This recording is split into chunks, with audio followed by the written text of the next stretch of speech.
Hello, this is Storybooks channel. New videos are posted every day. Subscribe and click the bell.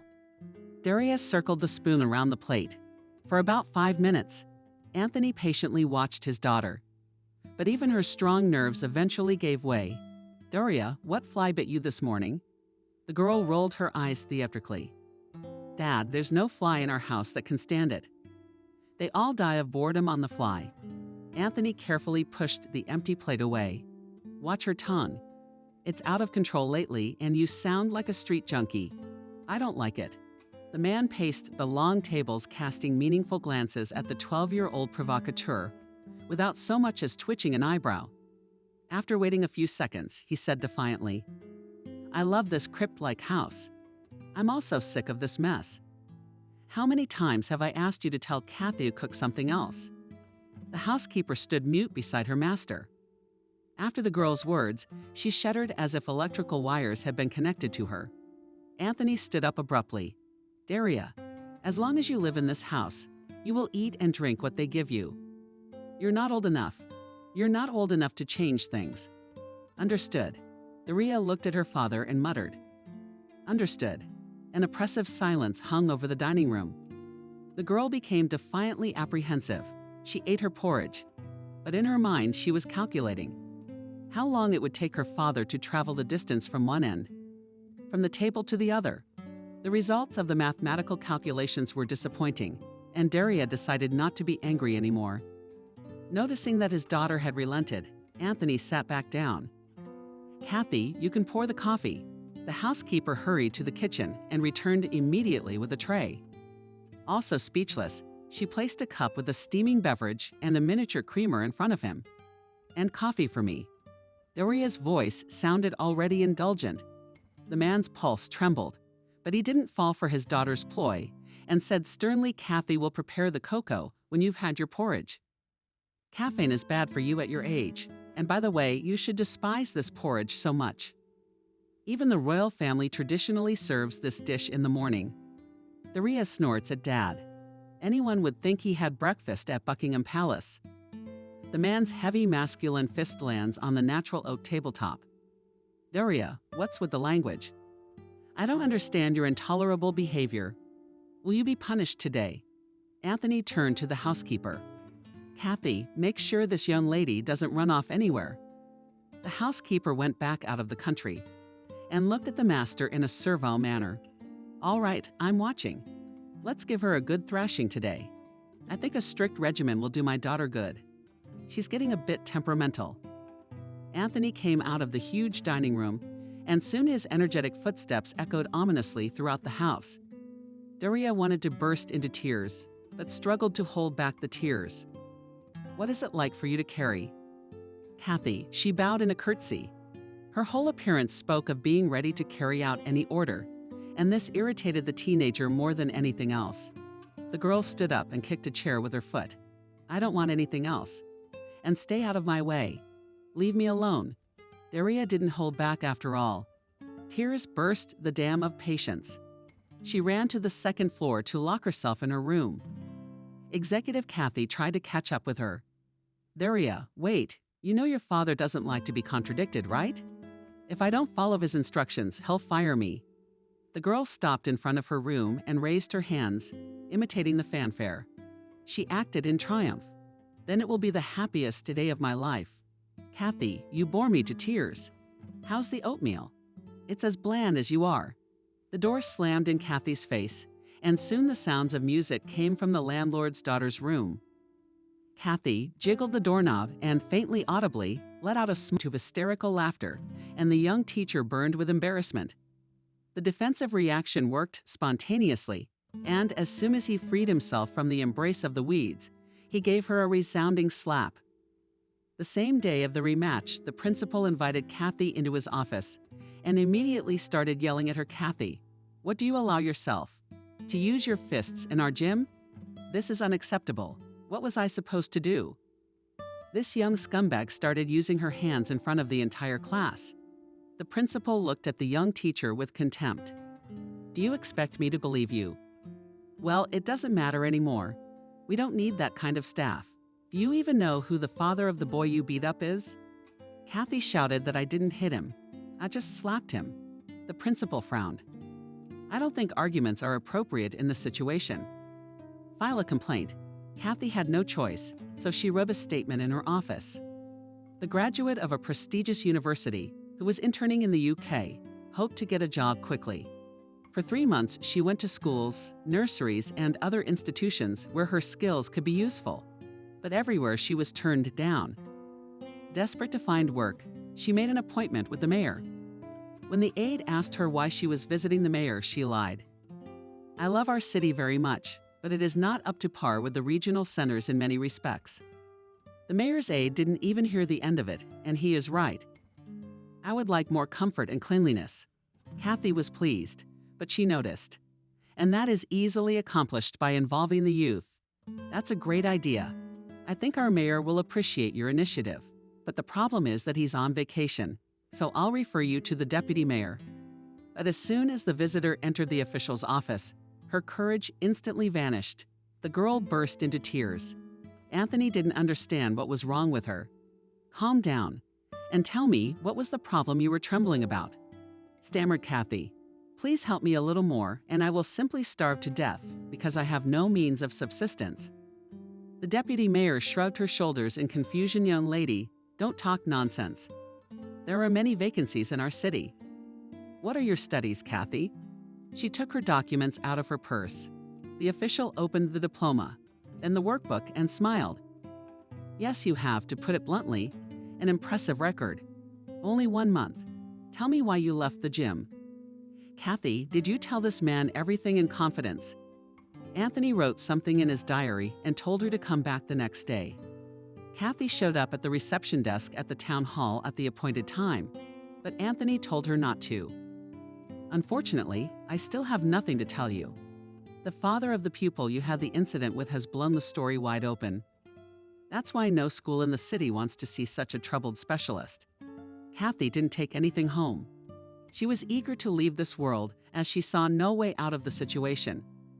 But the girl did not have time to fulfill her plan, because just a couple of hours after her visit to the mayor's office, Anthony himself called her. Kathy, considering your difficult situation, I can offer you a job as a governess for a while.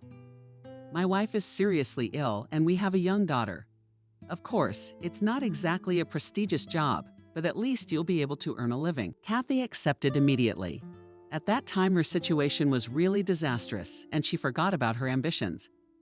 My wife Adriana welcomed her warmly, although my husband and I had not planned to hire staff, but circumstances made us reconsider that decision. We will soon be moving to a new house, so I need a responsible helper. I hope we can be friends.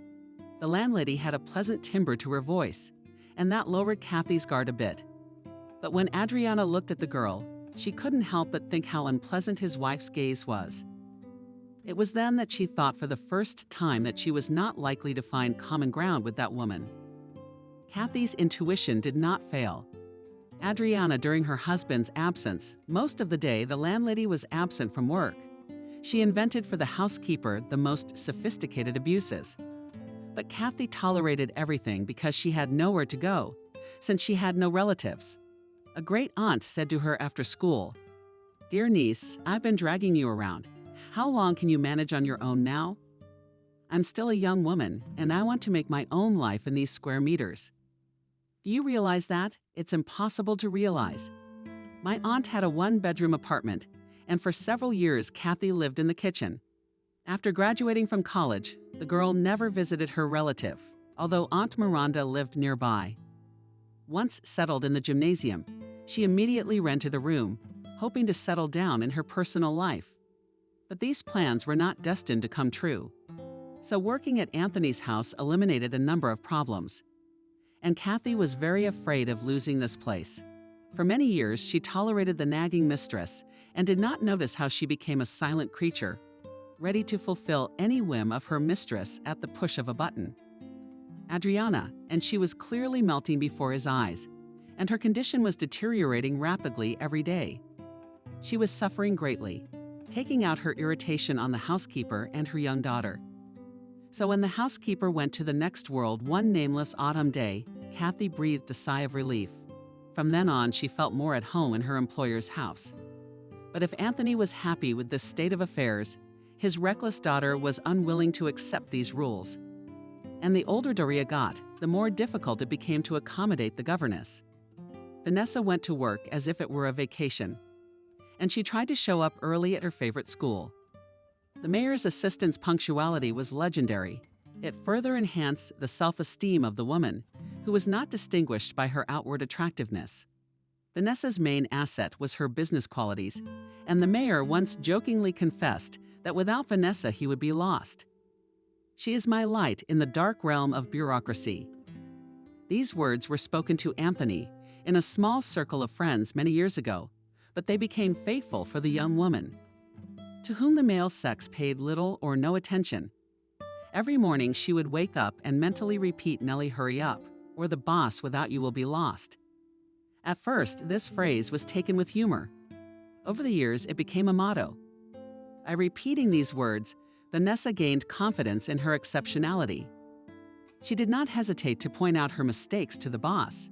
She could suggest the right decision. Vanessa was never wrong in her forecasts, so the mayor often consulted her on various matters. Thus, imperceptibly for her and for others, Vanessa gained universal respect. She was never called a secretary, and proudly wore this honorable title of the mayor's assistant. Of course, like any ambitious person, Vanessa wanted more. And when Anthony was widowed, she began to nurture the dream of becoming his wife. Of course, the boss was unaware of his right-hand man's secret plans, but Vanessa, with her usual diligence, worked in that direction. She was almost certain that she would achieve her goal. The only stumbling block was the boss's daughter. The girl immediately disliked her father's assistant. This little beast could read the thoughts of others from a distance. Vanessa tried several times to befriend Doria, but all attempts ended in complete failure. Then the woman went on the sleigh and began to give the boss's daughter small gifts in the form of charms and cosmetics and other trinkets. Doria easily understood this maneuver. Vanessa, and in front of his father, told the aunt, "If you want to buy me, you are trying in vain.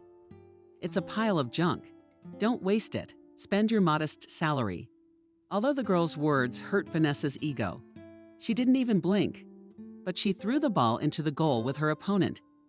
Doria, what comes from the heart cannot be measured with money.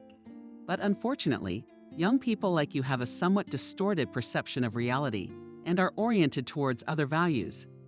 Doria didn't quite know what she was talking about. She felt it was her duty to resist his influence. But suddenly Anthony supported his assistant. "You're absolutely right, Vanessa.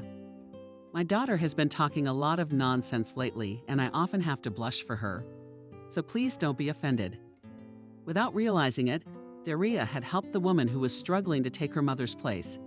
Vanessa sighed and shifted into the work groove. She was watering the flowers when Anthony burst into the reception area. Vanessa could tell by the boss's smoldering look that he was in a bad mood today. She instantly wiped the smile off her face and, in an emphasized official tone, told Anthony, "Today you have a conference call with your supervisors at 9:30, and at 11 you are to call the governor." Anthony let out a short one. "I know that, but thanks for reminding me." He strode confidently into the office, returning immediately to the reception desk. "Vanessa, if you don't mind, prepare a report on the work with large and low-income families, orphans, and other people in need of social support until tonight. But don't go into details, just generalities."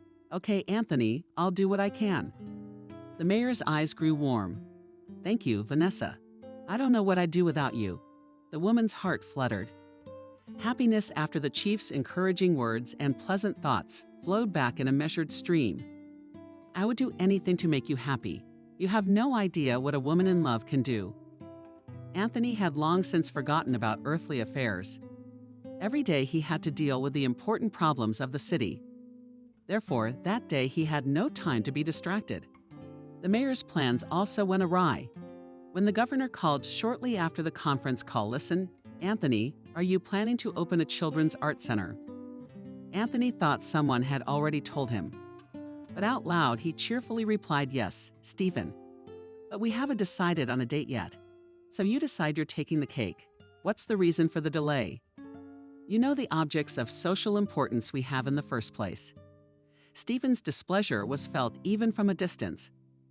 Anthony tried to say something, but the governor kept denouncing him for sloppiness, indifference, and other sins.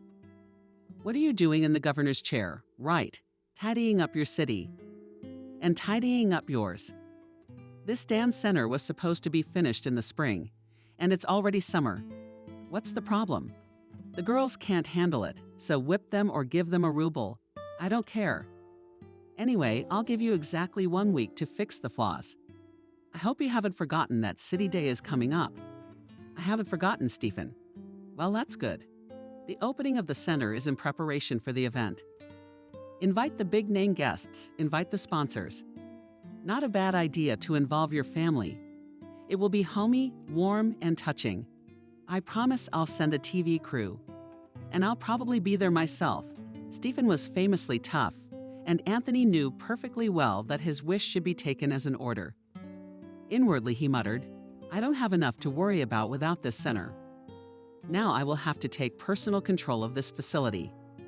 The reconstruction of the old gymnasium had long been on the city's agenda. On several occasions, the old building was first to be converted into sewing workshops, so local businessmen had their eye on it. But 5 years ago, Anthony's predecessor said, This is where the kids are going to be. That's right, because the building was built a century and a half ago with donations from the townspeople. And we must continue the tradition of our ancestors. And it will be symbolic. This idea of the former mayor had the support of the higher echelons. Even a fundraiser was organized for the reconstruction of the old gymnasium. But as often happens in our country actively started the case, it soon faded. After talking with the governor, Anthony called his assistant. Vanessa, I have a personal request for you to work with our local businessman. It is urgent. Vanessa immediately realized that this was a hot case.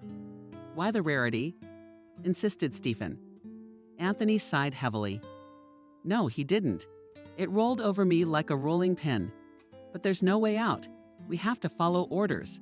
So, a week from today, we have the grand opening of the Children's Art Center. The governor wants everything to be top-notch. I can't wait to do it. The aide said with confidence that we will do it, Anthony. Is this the first time we've been interrupted? The mayor looked at the Vanessa woman with gratitude. You are a true friend and comrade in arms. Second compliment. Just for one morning, Vanessa, after such a powerful impulse, was ready to roll mountains. She immediately pulled the secret list out of her desk drawer and began calling potential sponsors for the upcoming event. The mayor admired his assistant for a few more minutes. For the first time in his head, a brief flash and blinked a thought. With such an enterprising woman, no difficulties are not terrible. But this thought quickly fled. It has not settled in the man's memory. Anthony returned home late. Although he was very tired after a hard day's work, but his mood was on the rise. He had time to visit the place that had so interested the governor. Contrary to expectations, the work there was quite active, and when the mayor told the foreman that it was necessary to finish the work in just 1 week, the foreman replied cheerfully, Don't worry, we'll manage. As usual, the owner was greeted at the entrance by Kathy. Anthony cast a fleeting glance and thought of two women about the same age and so different. Vanessa is confident to the point of insolence, and this one looks like a marketable fish. She's afraid to say a word. The man looked back at the housekeeper.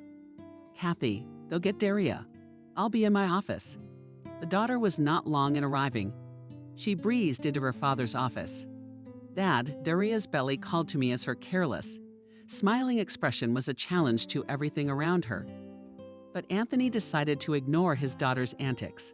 Gently, even with homely warmth, he asked Daria what she was willing to do for her friend. The girl clearly wasn't expecting such a question. Dad, you're doing fine. The man smiled. Do I look like an abnormal person? No, you don't, but you ask very strange questions about friendship. Daria sat on the back of the chair and hugged her father. Dad, you won't believe this, but I don't have any friends I can go to the fire and water with. At school, everyone acts like I'm the mayor's daughter. Even the teachers get angry in front of me. Honestly, I'm sick of it all. I wish I had a sister or a brother. Anthony hadn't expected such a frank confession. He kissed his daughter gently on the forehead.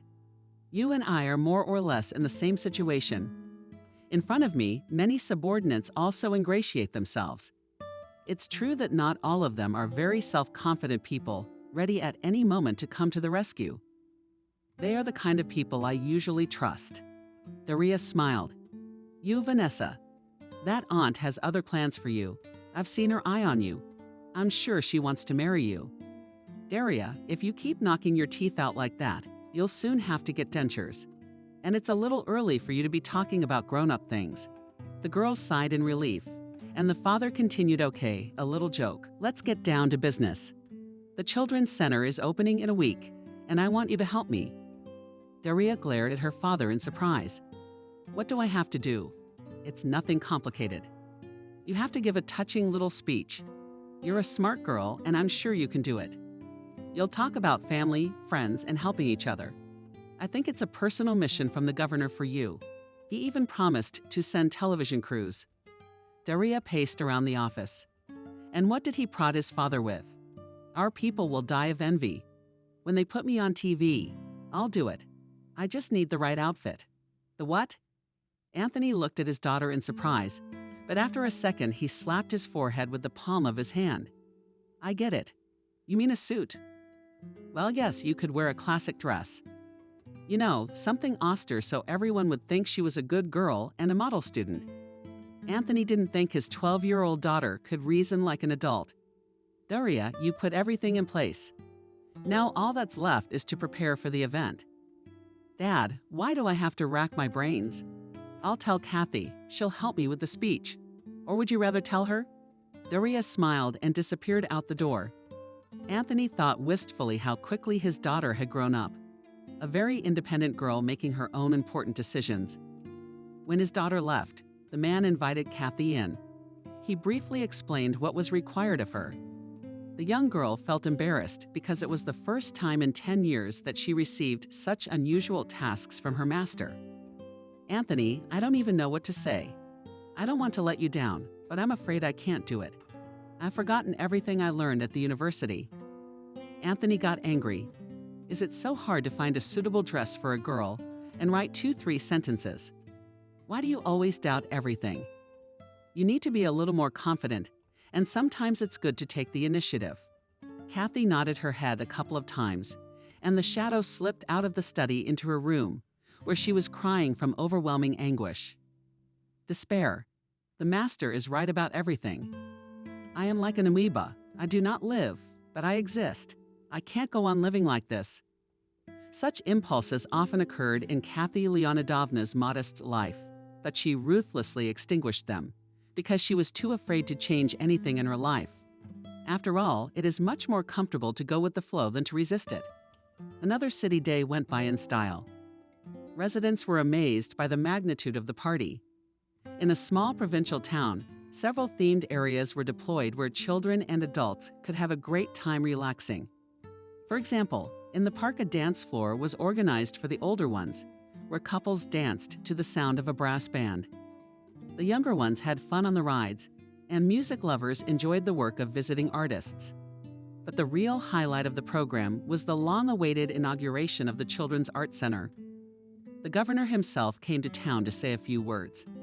My friends, dear compatriots, you know that every talent has its origin in the homeland. And I am sure that the opening of the center will reveal new talents in the future. We do not yet know their names, but they will undoubtedly glorify this land. That is why I hand over the symbolic key of the new center to the representative of the young generation of our beautiful city. The square erupted in applause, and Daria proudly took the stage. Cameras clicked from all sides, but she only looked towards the place where the cameraman of the regional television studio was working. The girl gracefully raised beautiful foam keys on her outstretched arms, and without hesitation, delivered her speech. I am glad to have had the honor of inaugurating the Magic House. They say that each person from birth receives a gift, and for this gift to become a real talent, it takes a lot of work. Therefore, a master jeweler strikes a diamond, and experienced masters light up in the sky small stars of talent. And that these stars in our city will be more. Sounded solemn fanfare and decorated with balloons. the huge doors of the renovated building opened, causing great delight among the audience. Daria handed the keys to the director of the Cultural Center and finished her colorful speech. They also say that all children's dreams come true someday, and I would like to wish all children on behalf of myself and the city authorities. Don't be afraid to dream. The audience applauded Daria, and this was her moment of glory. As soon as she stepped off the stage, she was immediately surrounded by her peers and acquaintances. Daria, you're great. I'm so happy for you. You made a great speech.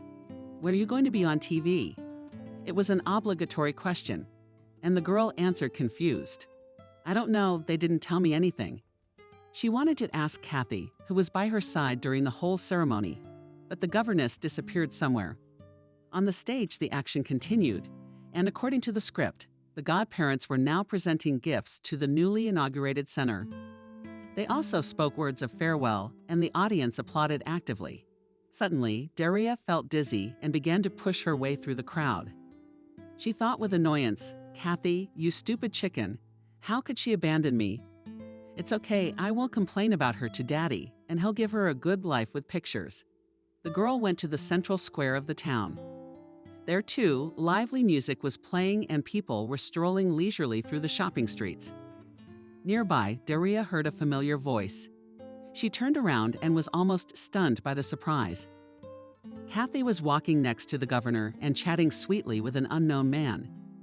The girl wanted to tell the housekeeper everything she was thinking, but he was looking at her so expressively that she forgot all the words. But the most surprising thing was that Kathy spoke to the strange man in German.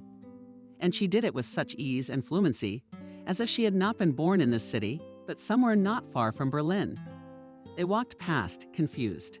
Daria's mood disappeared immediately. Everyone around her was amused, but she wanted to cry with resentment. She muttered to herself in despair. Dad is somewhere entertaining guests. He's a mummy. Kathy has found her own amusement too. I wonder who the guy is with whom she was having such a pleasant conversation. The girl didn't get the answer to that question until late in the evening, after she had taken offense at everyone. Daria returned home and locked herself in her room. She was already imagining how the housekeeper and then Dad would come back and urge her to sit at the table. But soon Kathy came back and immediately started pacing around the kitchen with the dishes. After a while, her father pulled up to the house in his SUV, but drove past his daughter's room and didn't even drop the usual on the way. Daria, how are you? Such an ignorant attitude towards her person. People close to her surprised and angered her at the same time. Therefore, Daria reluctantly left her shelter. Daria wanted to share her worries with her father and save up for a housekeeper. She was about to knock on the door of her father's study, but he came out. Seeing the daughter, Antonio said to Daria, "Did you do a good job?" "Very good. Thank you for not letting me down. But we'll talk about nice things later.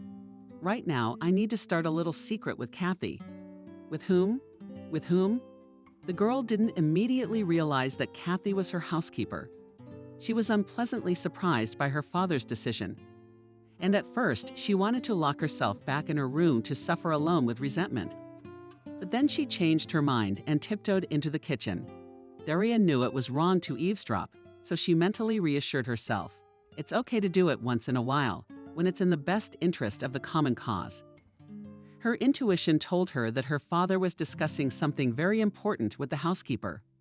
And because she was so curious, she decided to ignore the rules of decorum. The conversation must have been in full swing, for Anthony's voice was trembling with excitement. "Kathy, of course I realize you have your own life. And frankly, I'm happy for you, but it's all so sudden. It's like you've abandoned me, left me to my own devices. You're overreacting, Anthony. I don't have much to do in this house. And Daria's a big girl. She can manage on her own with a light breakfast. I'm sure you'll have no problem finding an assistant. It's just a click away. Ask your secretary. She won't refuse you such a small favor, will she?"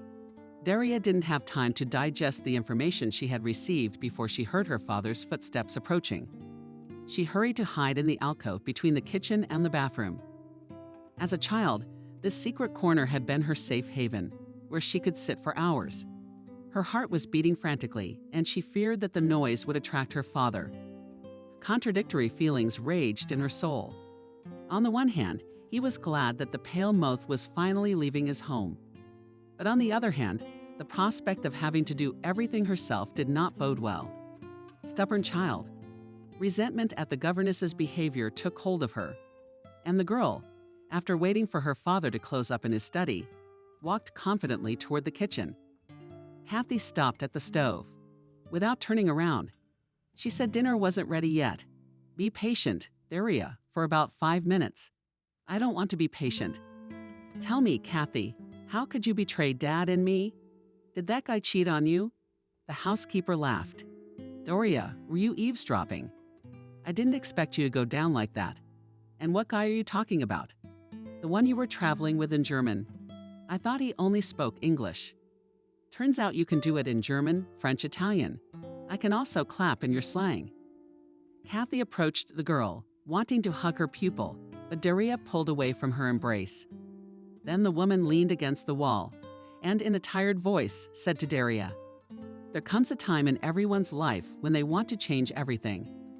It happened to me today too. It's fate. I didn't even think that everything would change in a day. When you and I were going to the city party, but it turned out that suddenly the guest interpreter, who came from Germany, disappeared. Did you see him with the governor? He's the same one you didn't like for some reason."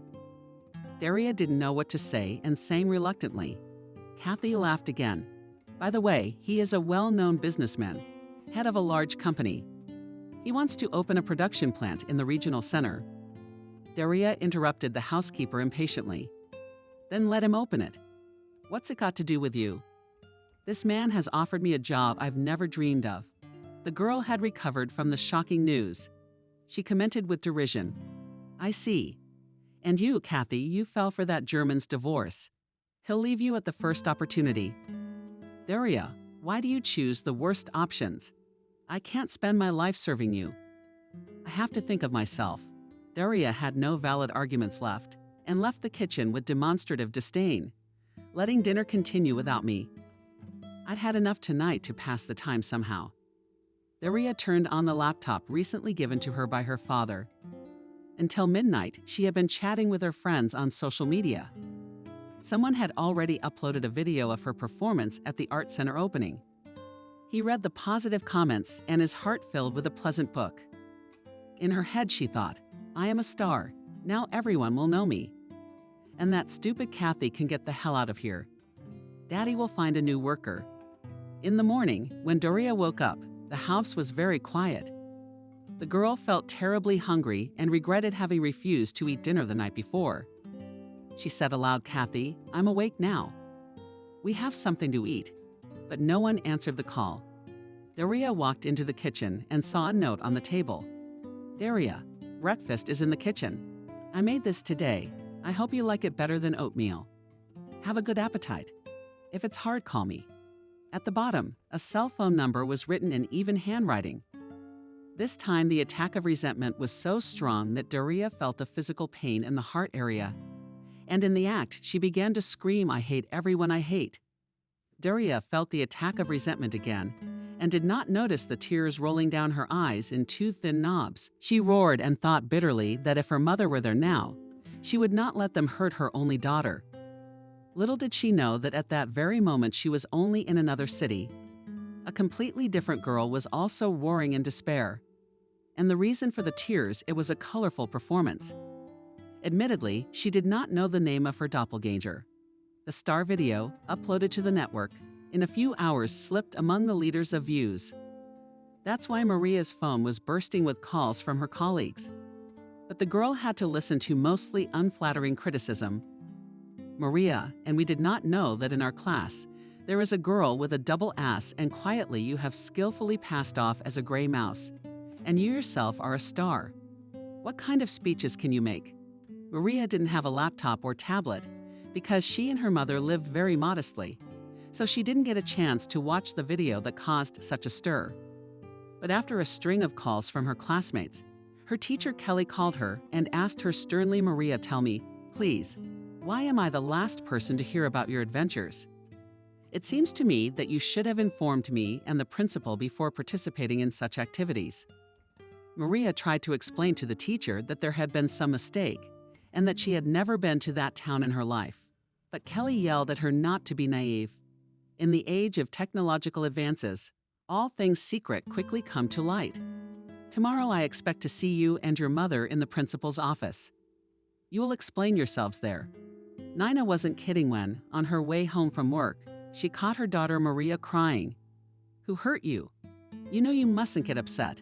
Maria's mother did not fear for her daughter's health in vain. The girl had been ill since she was very young. At the age of 5, she was diagnosed with a heart defect. The doctors said that the pathology was congenital and that there was a good chance that the defect would heal over time. But a positive prognosis is possible only if Mary will eat right and stay away from colds. The list of prohibitions was spinning and negative emotions. Therefore, Nina strictly followed the daily regime of his daughter. She did not allow her to watch horror movies. She also carefully selected from the literature to read. The woman began to scrutinize her daughter's room, trying to guess what exactly it was that made Mary cry. But the girl had already come to her senses a little. Mom, I haven't watched bad movies or read detectives. I'm just sick of the phone calls. Everyone calls and talks about some video on the internet. Maria tried to tell Mom what had happened. But Nina didn't understand any of her daughter Maria's authoritative narration. What video? I know more or less where this town is, but I have nothing to do with this settlement. You calm down. Now let's go to the neighbor's house. They have a computer and together we'll watch that damn video that has caused such a stir. The neighbor did not deny him a small servant and even offered to help him. He quickly found the necessary material. Here is the film about the children's center. The three watched the 2-minute clip recorded with a cell phone and fell silent. Nina didn't want to believe what she was seeing. No, it couldn't be. Molly said to Nina, "There are other things in the world. You may have heard that somewhere. I think in Brazil there is a town where only twins live." The neighbor wanted to add more intrigue, but Nina cut her off abruptly. "Molly, what does Brazil have to do with twins?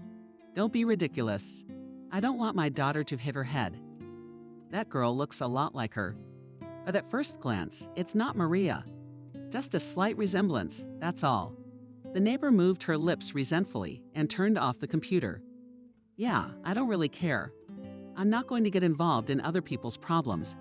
I have enough of my own." All afternoon, Nina tried to distract her daughter from the fun at home, but the image of the girl in the video gave her no peace. And an inner voice kept telling Nina, "You have to find out. It's not just a coincidence, and you know it. You're just afraid that suddenly new circumstances will open up and change everything in your life again." The medical profession says that everyone has phobias. It's just that some people have them hidden. That is, they do not manifest themselves in any way. And in others, these fears run. They express themselves in form. And they greatly complicate a person's life. Thread was haunted by panic attacks since childhood. He lost his mother very early on.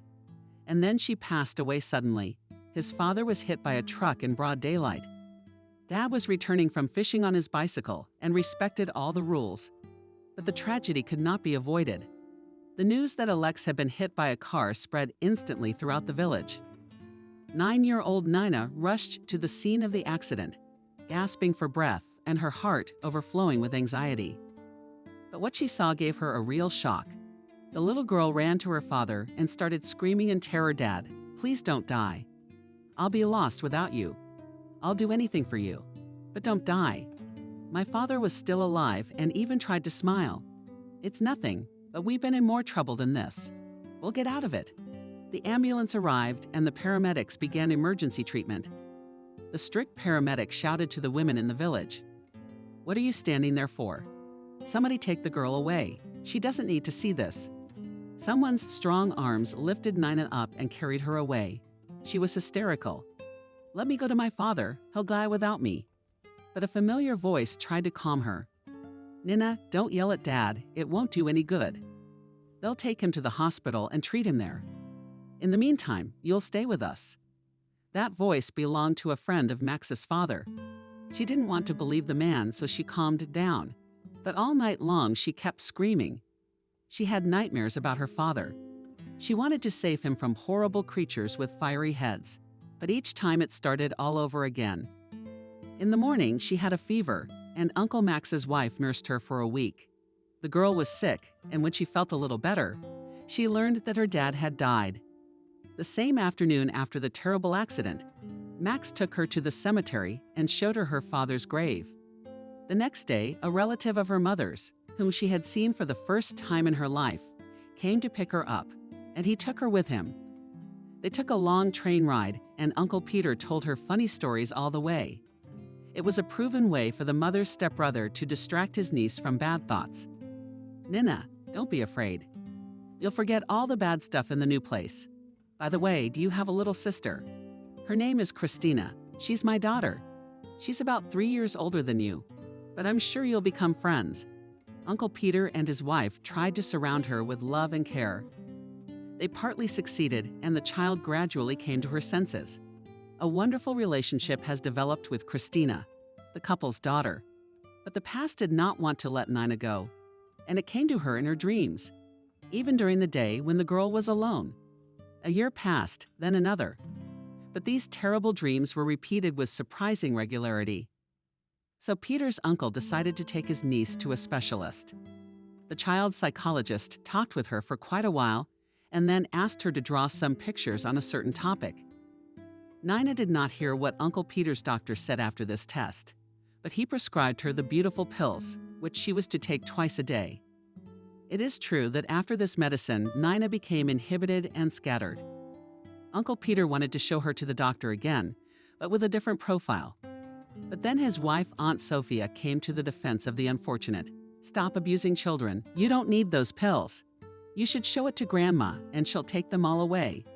"Uncle Peter, don't you like that idea?" "Sophia, I didn't realize you were such a dunce. Only certified medical professionals can be entrusted with your health." The woman didn't give up. Doctors are often impotent.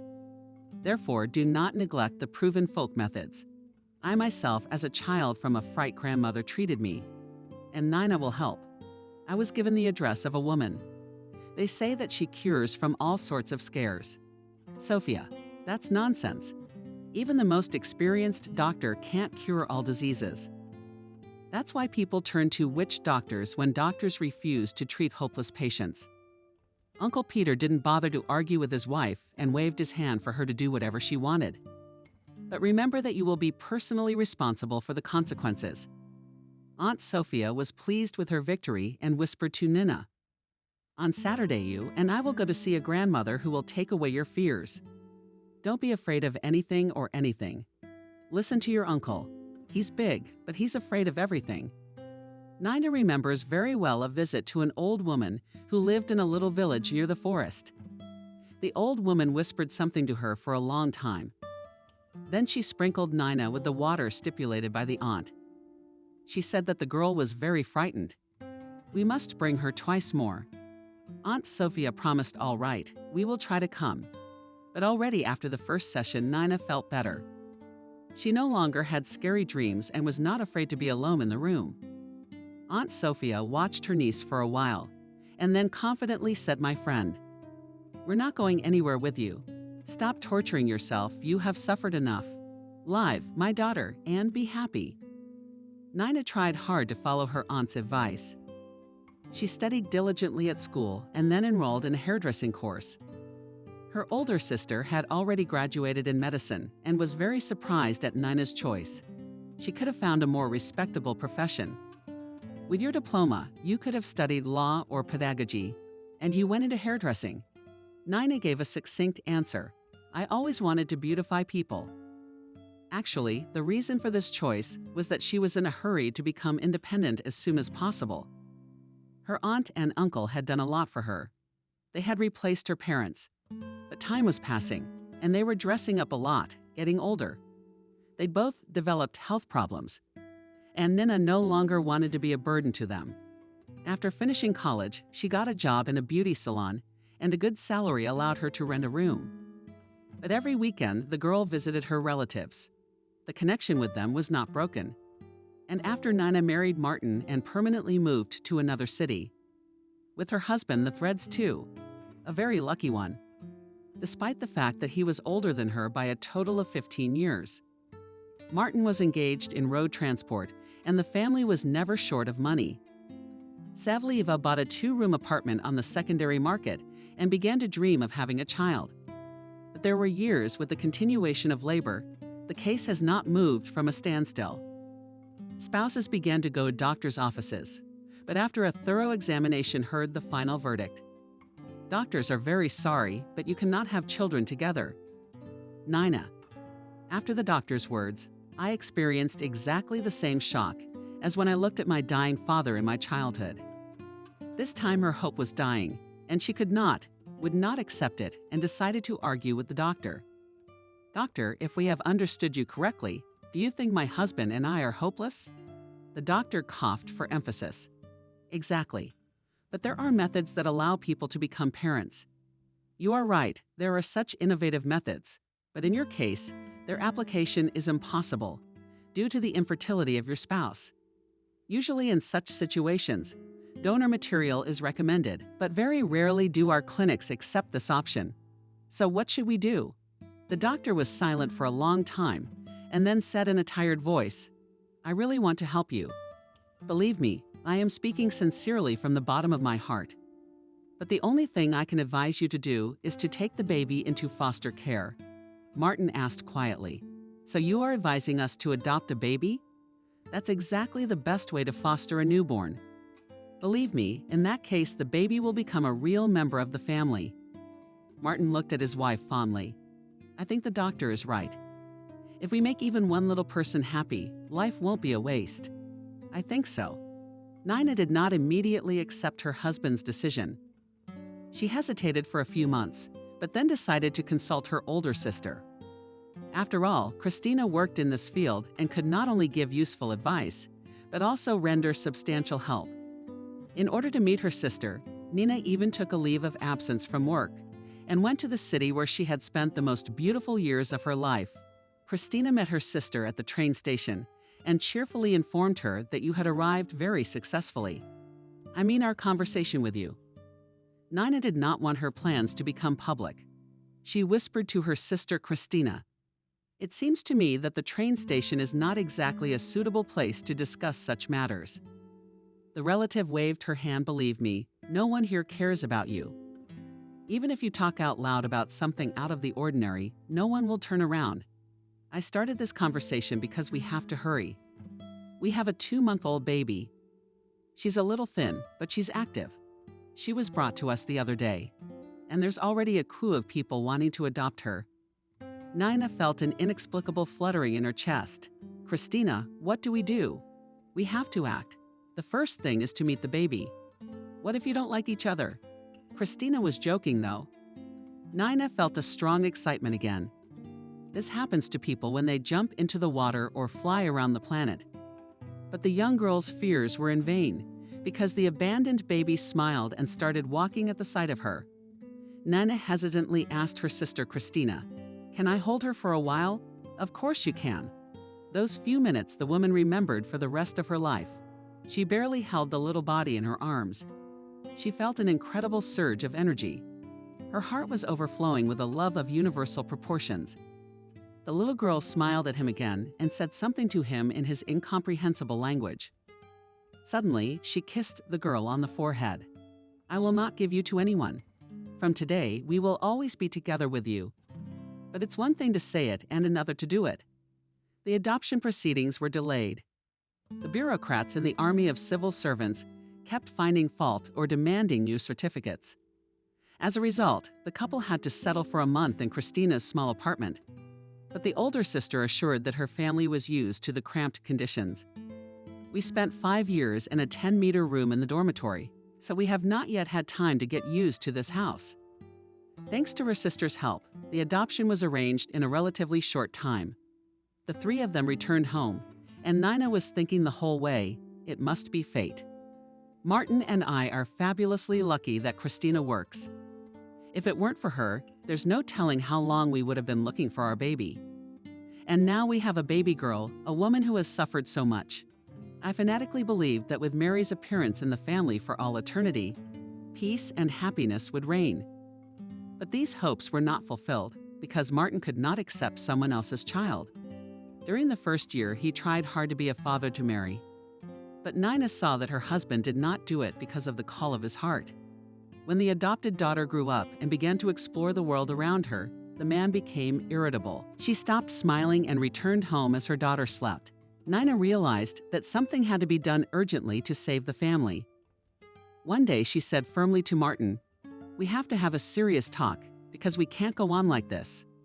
The man immediately sank onto the couch. He wrapped his arms around his head in a kind of terrifying doom and said, "Nina, I'm sorry, but I haven't calculated my strength. I've tried, but I can't accept this child. As soon as I approach her, a hammer starts pounding on my temples. That girl is a stranger to you." Nina expected anything but this confession, but with numb lips she whispered to Martin, "What do we do now?" The man got up from the couch and started kissing her hands. "Nina, let's take the girl back to the place we took her from, okay? She's still little, she won't remember anything. She will still have a chance to have a family." The woman interrupted her husband's optimistic speech. "Martin, you make it sound like you and I borrowed a dog. You've had enough of it, and now you want to give it away to someone you know. That's no way to treat a dog, you know?" Nina didn't realize she was yelling. Her husband tried to calm her down. "Let's not get nervous now. It's a very complicated matter that can't be solved all at once. Martin, I've made a decision. I'm not going to tell on Maria." The man realized that he could not change his wife's mind and threw out with irritation, "Then I will have to leave this house." In the morning, Martin gathered his things and without a word to his wife disappeared forever from his life. The former spouses met 2 years later at the courthouse. At the divorce trial, the man with undisguised arrogance looked at Nina, and the fate of a single mother did not go in her favor. "She does not look very good." Nina did not want to get into an argument with Martin, but did not miss the opportunity to poke him. "But you're divorced like a hog, and it's not a good life." Martin blushed 0. "You're not. You'd better thank me for leaving your floor. You might say I did it for free." Such insolence infuriated the woman to the depths of her soul, because she was still paying off the loan, which she herself foolishly contracted when she and her husband bought the apartment. She reminded the man of this, and he was immediately taken out of the mood, giving the woman the right. The court hearing lasted a little over an hour, and the spouses divorced by mutual consent. Nina fully assumed the responsibilities of raising an adopted daughter, and Martin voluntarily refused to fulfill his parental duties. Several years passed, and Nina learned that her ex-husband had remarried. Ironically, her new chosen one had 2 children from his first marriage. Only once did they meet by chance in a shopping mall. Martin was not ashamed and rushed to separate from his ex-wife as soon as possible. An apology is expected. The woman asked Martin, "Admit it, are you happy?" Martin shrugged his shoulders, unsure. "I don't know. I guess I'm happy." Nina took a long look at the man and thought bitterly that everyone had a different idea of happiness. Being in a cell-like capsule was very unpleasant. Nina waited impatiently for the young nurse to release her from the confined space. The machine whirred above the old woman's head, and the monotonous voice made her feel quite uncomfortable, even though she had been warned not to move or speak. She did not control herself. "Girl, how much longer is this going to go on?" The nurse cheerfully told her that her torment was over. "Now can you get up with the girl's help?" Nina got up and began to dress. The nurse wrote something on her card, and at the same time shared her observations. "I have been working here for 3 years, and I never cease to be amazed. Smart people have invented this wonderful device, which allows to detect any disease at the earliest stage. The patients are still dissatisfied. Is it so hard to be patient for a few minutes?" Nina realized that the question was addressed to her. It's not difficult, of course, but it's very unpleasant to lie there and hear something buzzing above you. It sounds as if a needle is about to come out of nowhere and drink into your brain. The girl laughed. "You have a great imagination. A surprising trait for such a mature age." The patient smiled. "Thank you for sparing my life. But it seems to me, colleague, that tact is not always appropriate in a medical institution." The girl wondered, "Are you also a medical professional?" Nina replied with undisguised pleasure, "And I have devoted 45 years to medicine." These hands have claimed more than 100 new lives. To convince the woman, showed the nurse. Her friendly hands, the girl looked respectfully. "The results of your examination will be ready in about 15 minutes. I will take them to your doctor myself." Nina thanked the nurse and went to the office, where her fate would soon be decided.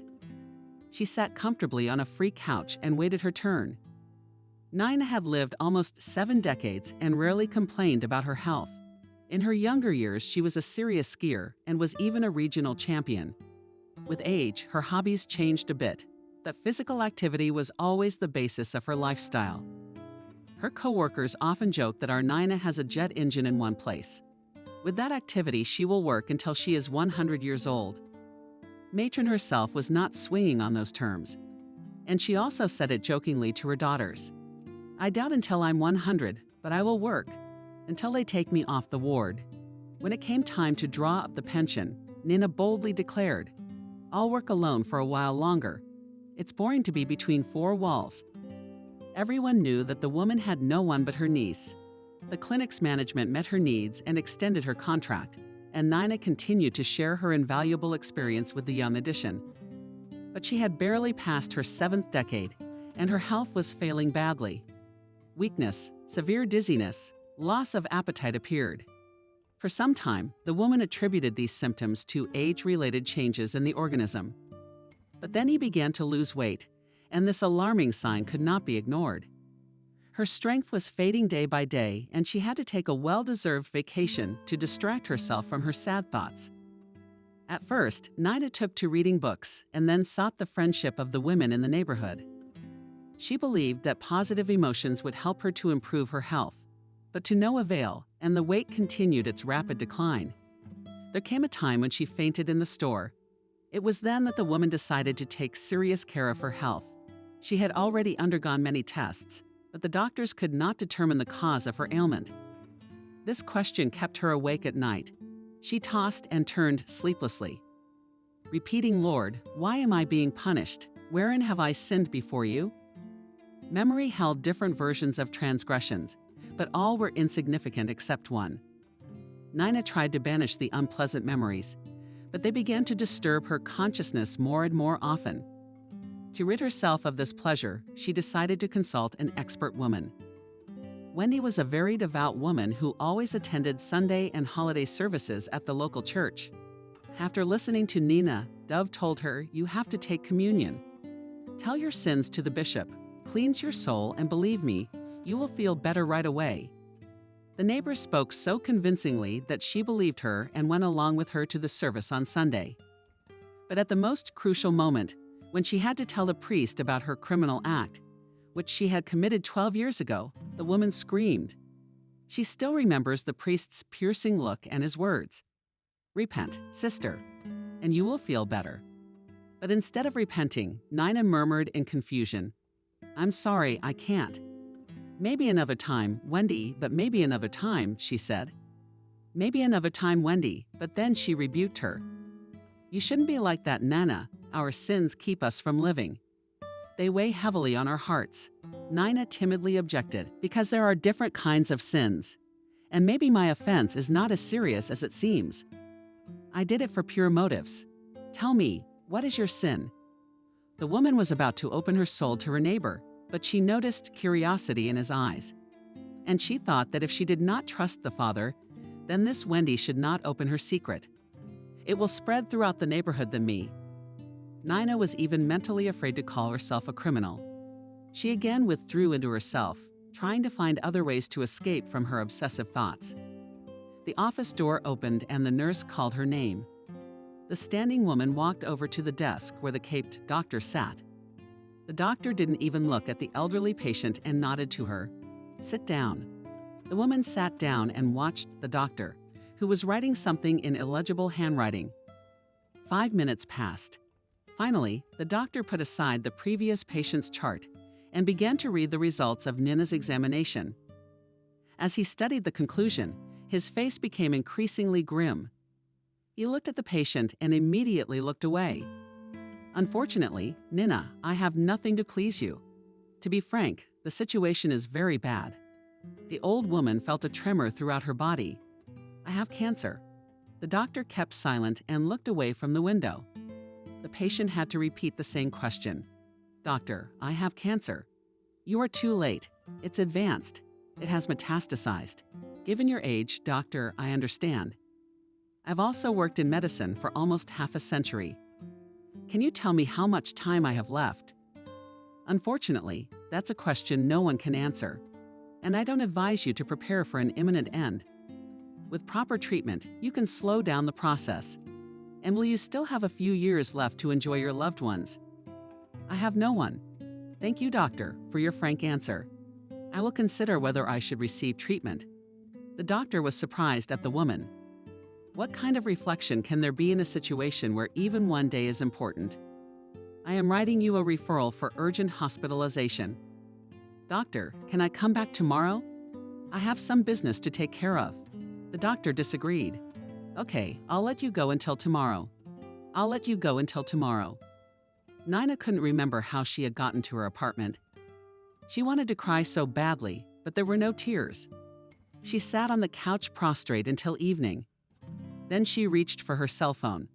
Her usual friends had forgotten about her. She hadn't even called anyone, so the phone lay orphaned, waiting for its owner to remember it. In her dresser drawer, the woman frantically searched for her niece's number, as long as she didn't change it. Luckily, after the first beep, the phone rang with a familiar voice. Aunt Miranda, is something wrong? Nina felt tears rolling down her cheeks with two hands. My grandfather has diagnosed me with a serious illness. It is heaven's punishment for a grave sin. Aunt Miranda, don't despair. I will come to see you tomorrow. Kathy, I won't be home. I'm going to be hospitalized. But it doesn't matter. I'll come tomorrow. And please don't fill your head with nonsense. Kathy kept her word. And the next day, she showed up at her relative's room at lunchtime. She brought with her 2 bags of fruit, Juice's kissed aunt, and cheerfully said, here is a supply of vitamins, so that all this will be destroyed in 2 days. Nina looked at her niece hopefully. Will you come to see me again? Of course I will. How could I leave you alone? Kathy, my dear, why are you showing me so much favor? Because last time I treated you so badly. Nina burst into tears. Kathy stroked her gray head and soothed her like a child. Don't cry. I don't hold a grudge. And it's been so many years. Why remember the past? Objected the aunt. How can you not remember it if it doesn't give you peace? These memories upset me. I never believed in magic and other nonsense, and now I believe it. My illness is a punishment for a terrible sin I committed when I had a sound mind and a strong memory. Kathy was worried about her aunt's condition, but she couldn't wait to tell her biggest secret, and the niece had to give in to her aunt. But as the woman told her terrible secret, terror gripped her. Kathy, please don't interrupt me. You're the only one I can trust. Maybe you can correct my mistake, Aunt. I'll try if it's in my power. Nina covered her eyes and began her confession. It happened 12 years ago, if we don't count another 2 months and a few days. My shift was coming to an end when my shift partner called to tell me she was having problems with her family. She asked me to fill in for her, promising that I would work the substitute shift afterward. I agreed. There were only 7 laboring women in the room and one 18-year-old bimbo who kept saying she didn't want to have a baby. She ran out of the room several times and asked me to give her a pen and paper. She wanted to write a cancellation, but I explained the rules and she seemed to calm down. I had a cup of tea and pulled myself together. Then I got a call from the emergency room. They had brought in a woman with kinks. Well, it's not the first time. And of course I didn't hesitate. I thought I could handle it myself. The baby was born very weak. She took a chance and died. Mom is hysterical, says she's had IVF 3 times. The first 2 times she had miscarriages, so the 3rd pregnancy she was in labor. She took a couple of days off to go home. It was my husband's anniversary, and then she went into labor. I did everything I could to calm the unfortunate one down, advised her to try again. But she said it was the last attempt because she was at the limit of her age. Nina kept quiet. and Kathy thought she had fallen asleep. But the woman wrinkled her nose painfully and asked for water. She quenched her thirst and continued, while calming that mother. The girl who was going to write the cancellation went into labor, and that's when I made a fatal mistake. I again relied on my experience and did not call the on-call doctor. Although what could help the district therapist in that difficult situation? The delivery was quick, and it turned out that the baby girl walked with a double. The first child came into the world safe and sound, immediately screaming. With the second baby, I had to struggle while taking care of her. My young parturient started to bleed. The situation was critical, but my brain was working like a computer. The first woman was still in the delivery room, and I suggested she take the baby from the twin. There was no time to think about it, because the resuscitation team had to be called urgently. The woman understood the complexity of the situation and agreed immediately. She even promised to thank me generously. Then Nina paused again. Kathy said, "Tia, you are very tired. You need to rest. Don't worry. I'll sit here, and then you can tell me what happened." The woman gave them a big smile. What happened next was nothing special. They took the young mother to intensive care, but they couldn't save her. The girl did not plan to become a mother from the beginning. She was not registered at the antenatal clinic. Later it became known, according to her friends, that she tried several times to get rid of the pregnancy, but the twins turned out to be very lively. And how the lucky mother thanked her. The aunt smiled again. Not like I found her later in the archives. Turns out this lady was the wife of a big boss. When she saw me, she started screaming up and down the street that I was an extortionist. She threatened to call the police. And how did that turn out? Nothing. I gave up and wished her well. I saw her around town a lot after that, but she always pretended she didn't know me. But I'm proud to, so I didn't try to be friends with her anymore. At first, however, I wanted very much to tell her husband everything, but then I changed my mind. I imagined how they would vent their anger on the child, and I lost all desire to defend the truth. The more the aunt opened the veil of secrecy, the clearer the picture became for Kathy. She collated some of the facts she knew and realized who the woman was. What remained unclear was the fate of the second child. But Nina shook her head. Kathy, it is this circumstance that weighs most heavily on me. I would probably give the rest of my life without regret to know anything about the second child.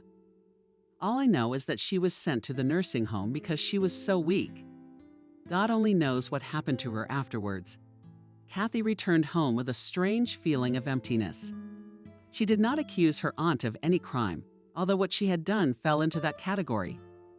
I don't know how I would have acted in my aunt's place, but how could I tie the ends of the same rope together? There were many more questions Kathy was trying to answer. She realized that no one gave her the right to interfere in people's destinies, but she could not remain indifferent. For a moment, she imagined how she would carry her aunt's secret for years. And she realized that she had to do everything possible to reunite her sisters. This year's autumn came unexpectedly yesterday. The sun was shining brightly, sparing no heat. But in the morning, the sky was covered with clouds and it began to rain. Maria looked out of the window. "Mom, why is everything in life so unfair? I thought the weather would be nice on September 1, but the weather is so bad I don't even want to go out." Nina smiles. A famous song says that nature doesn't have bad weather. That's what the song says, but in real life it's different. It's good for you, Mom, that you're hiding in your living room now. And I'm stuck on the line in the rain. Nina put the omelette on the plates. "Sit down, my sufferer, for breakfast to share your grief. I'm going to school for the line too." Maria is hanging from her mother's neck. It's so cool. Too bad we don't have a camera. Otherwise, you would have photographed me a couple of times. The woman smiled enigmatically again. And now a moment, attention. There will now be a singing magic session. Pick up Maria's phone. The little girl was speechless at the sight of a small box in her mother's hands. "Mommy, it's amazing. A real smartphone is amazing, but it's very expensive." Maria pushed the box with the device away from her. Nina reassured her daughter. "Don't worry, everything is fine. I've paid off all the loans and decided to give you a senior gift. By the way, I have some regular clients who have also been doing their hair at home. They pay me a little extra for special services. Maria lost her appetite and couldn't take her eyes off the wonderful box. Mom, when I grow up, will I buy you a car? No, I'll give you a whole living room and you'll own it. Nina wanted to thank her daughter for her good intentions, but she didn't have time to do it because Maria suddenly asked Mom, "You think this girl who looks like me? She has her own smartphone." The woman was taken aback. "Maria, why do you remember this girl?" "Sometimes I dream about her. She says we are sisters." As Nina pondered, Maria continued, "Once I dreamed we were walking together. Then she asked me in a dream to go see her. Daughter, they're just dreams. You shouldn't believe them."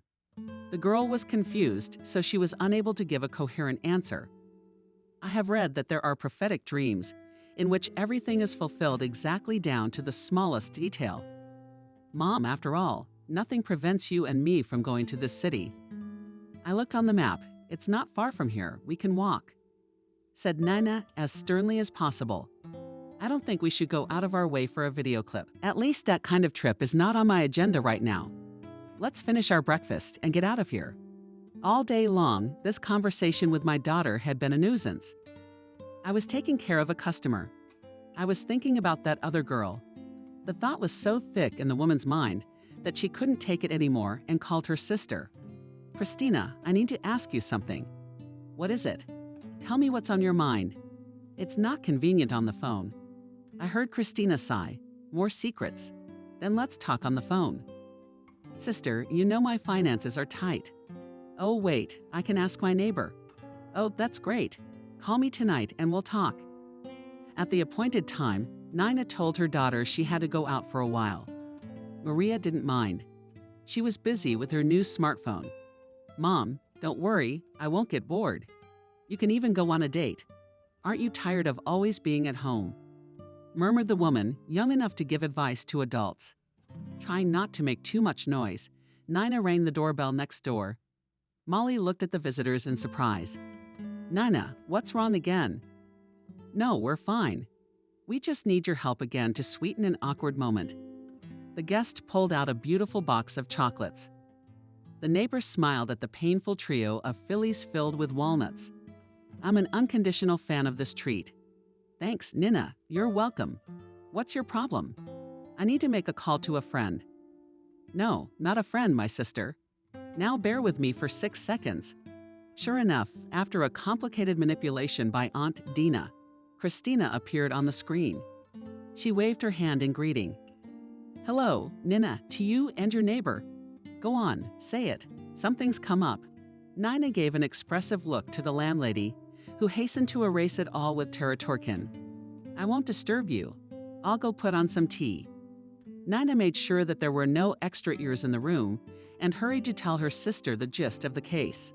"Christina, try to find out where Maria came from and under what circumstances." 25 again. "Why are you stirring up the past? Also, your Maria's life, though modest, is quite settled. But find out the truth. And what will that change?" "Christina, you see, some circumstances have come to light that have made me take this step. The fact is that my Maria most likely has a sister." Nina briefly told her about that clip with the girl, who was an exact copy of her adopted daughter. Kristina Petrovna did not respond immediately. I must admit that I was dumbfounded, but I will try to find out everything quickly, although it will be difficult for me to do so. After all, access to the archives is only open to a separate list of people, and I haven't worked there for a long time. You still haven't told your mother that you're not related to her. Not yet, I can't decide. And it's wrong because I don't have anyone else in the world who is related to that girl. I understand. You'll hear from me in a couple of days. Next communication session. Nina waited with a fanatical desire to get to the truth, and her patience was rewarded. Her sister called a day earlier than promised. Nina, are you standing? What is there to swear then? I have so much news for you that you may not be able to stand. I've seen a lot of melodramas on TV, but I didn't expect such a story to unfold in front of my eyes. Anyway, this morning I went on your errand, and I came face to face with a lady who was also interested in the events of 12 years ago. Nina tensed up. and her heart was pounding so hard she couldn't make out what her sister was saying. Meanwhile, Christina kept pouring out information. There is no 100% certainty, but we can assume there are two of them. So she's a twin of another girl who is also being raised in foster care. But it's a complicated story, so I think you need to meet that woman and talk to her. Nina had not yet realized what her sister had told her. Speechless, she repeated over and over again. Yes, of course. Anyway, I'll give you this lady's phone number and you'll make arrangements with her. Whenever it's convenient for you to meet. Daria didn't know what to do with herself. The beginning of the school year didn't make her happy because the class was as boring as last year. It was better to watch TV, even if there was only trash on the program. I can't wait for Daddy to come. How many times have I asked him to take me somewhere? He doesn't have time. Daria texted from corner to corner. Suddenly, she remembered Kathy and almost burst with longing. If I hadn't messed with her, she wouldn't have run away from us.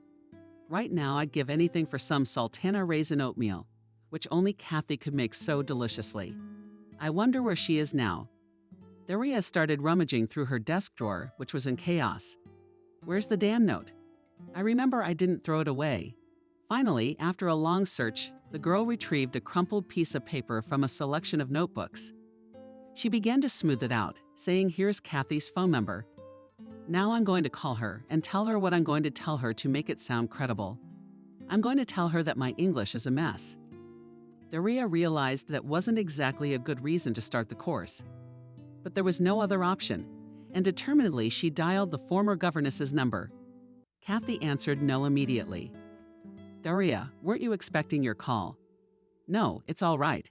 "Kathy, hi, I wouldn't bother you, but my English is a complete mess." "Have you changed?" They don't use literary words. If it cuts off your ears, I'm sorry, really, but I just wanted to hear from you, to know how you're doing in the capital of our region. And I'm looking forward to seeing you too. Daria felt something protective in her eyes, and her voice trailed off. "It's not true, I want to see you. That's a bad thing. Dad is always busy and the new maid comes every other day. She cleans and cooks well. Still, it was better with you. Daria, I'll definitely come v. Arkhipov, as soon as I get a chance." Did the girl ask when you'll get that chance? "Maybe at the end of this week. Don't cry, I beg you very much." "All right, I'll try." After a brief conversation with Kathy, Daria's mood improved a little. She decided to please her father and set the table for dinner. Anthony was surprised at his daughter. "There's nothing wrong with you." "Yes, if you're surprised that I decided to be a bit of a hostess." I confess I was favorably affected by Kathy's call. "Kathy called you. How's she doing?" "I don't know the details, but she said she's fine. She works for the company as a translator. She's not married yet." "Wow, you even asked me that question. Don't you think it's unseemly for young girls to ask about other people's private lives?" Daria put her hands to her sides and defiantly asked Dad, "Is it decent to leave your only daughter alone in this huge house? I'll soon die of boredom." Anthony realized that the conversation was taking on an unpleasant tone. "Daughter, I promise that next weekend you and I will go out together.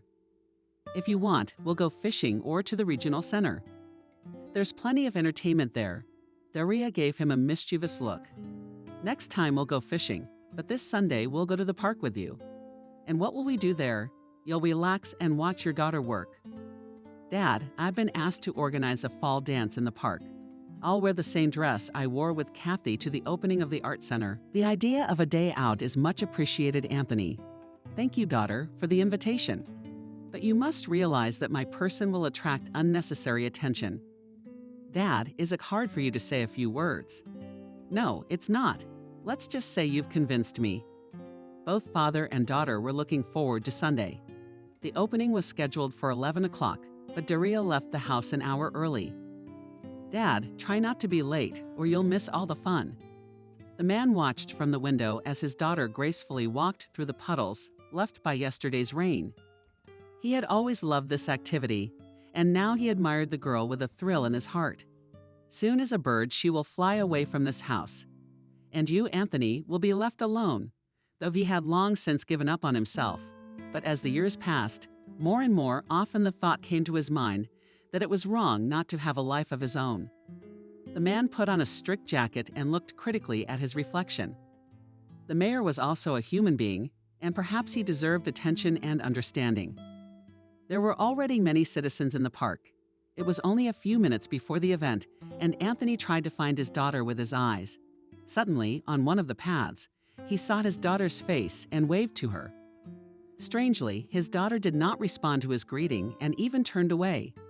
The man muttered, "What's the matter? Hasn't she noticed me?"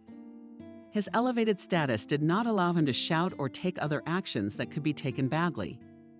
So Antonio headed towards the road where the daughter had passed. He was greeted by the townspeople and responded to everyone with a smile and warm words.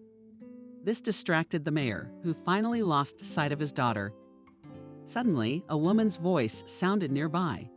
"Maria, get out of the way. Can't you see you are disturbing the people?" Antonio turned around abruptly and froze in astonishment. In front of him stood a girl like two peas in a pod, similar to Daria. Only her hair was shorter and her attire different. For a moment he felt dizzy, but was pulled out of his unpleasant state by the same female voice. "Are you sick? You've gone very pale. Maria, give it to me. You will see that the man feels sick." Anthony looked at the woman, then at the girl named Maria, and closed his eyes sharply. When he cautiously opened his eyes, the couple was still watching him from the side of the stage. Triumphant music was heard, and Daria Anthony jumped onto the stage to applause. "Hello, my favorite Arkhipov. We're having a party today, and my friends, and I want to give you all a good mood." A burst of applause spread through the park. Anthony still had not managed to get away from the mom with the girl who looked so much like his daughter. At first, this fact didn't even strike him as odd, and he wanted to approach the stage.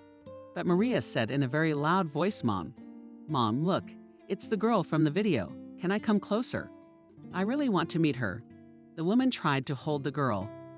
"Maria, let's put the introductions on hold. Your interference could interfere with the festivities." "Mom, I'll watch quietly." "Don't you realize this is the girl who asked me in her dreams to come?" The woman was confused and looked to Anthony for support. It's a striking resemblance, isn't it? The hostess at the party looks a lot like my daughter. I wonder how old she is. Something very painful crushed the man's throat. He loosened the knot in his tie. "This is my daughter Daria. She turned 12 in May." The woman rejoiced, "And my Maria's birthday is in early June. She and I and another acquaintance are traveling to her city. And what exactly attracted you to this city? If it's no secret." The woman didn't have time to answer because the host invited the mayor on stage. Anthony walked back down the path, only in the opposite direction. Behind him came a murmur. He saw the mayor's daughter and that girl. She's a lot alike. The only way that could happen is if those young women were twins. The man had heard it all, but he had no right to reply to people's comments. There was no way for him to stop or leave the park. During the short drive he had made to the site of the next performance, Anthony had had time to change his mind, but he wasn't naive enough to believe in coincidence. Daria couldn't see or even guess what was going on down there by the ramp. She was enjoying her next moment of glory and reveling in the applause and appreciative crowd. When Anthony took the stage, he handed her the microphone, and she mentioned herself on the sidelines. Throughout her many years in a position of responsibility, Anthony realized that ordinary people appreciate more sincere words that come from the heart. He did not abuse the attention of the audience and briefly greeted everyone present.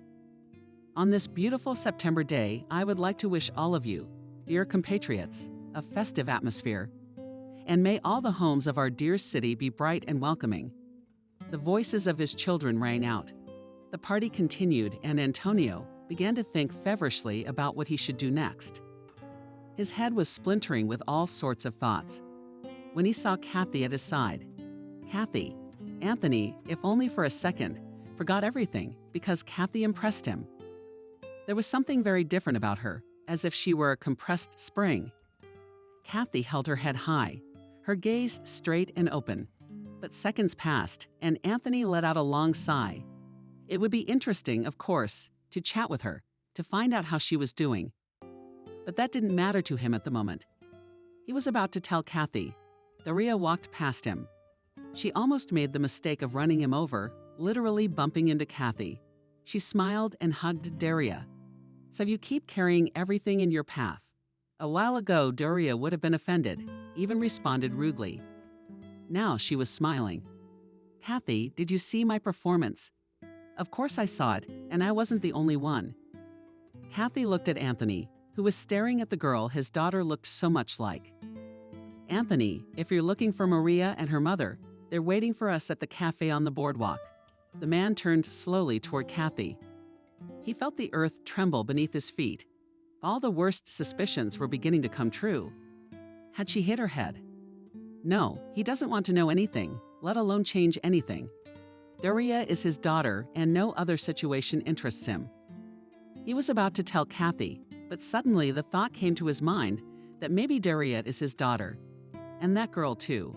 Although it wasn't impossible. He had been several times to ultrasounds with his wife, and had clearly seen a boy. "Kathy, I'm sorry, but Daria and I can't go today." Kathy interrupted him. "Anthony, we have to. You realize it's better to talk. They're not accusing you of anything.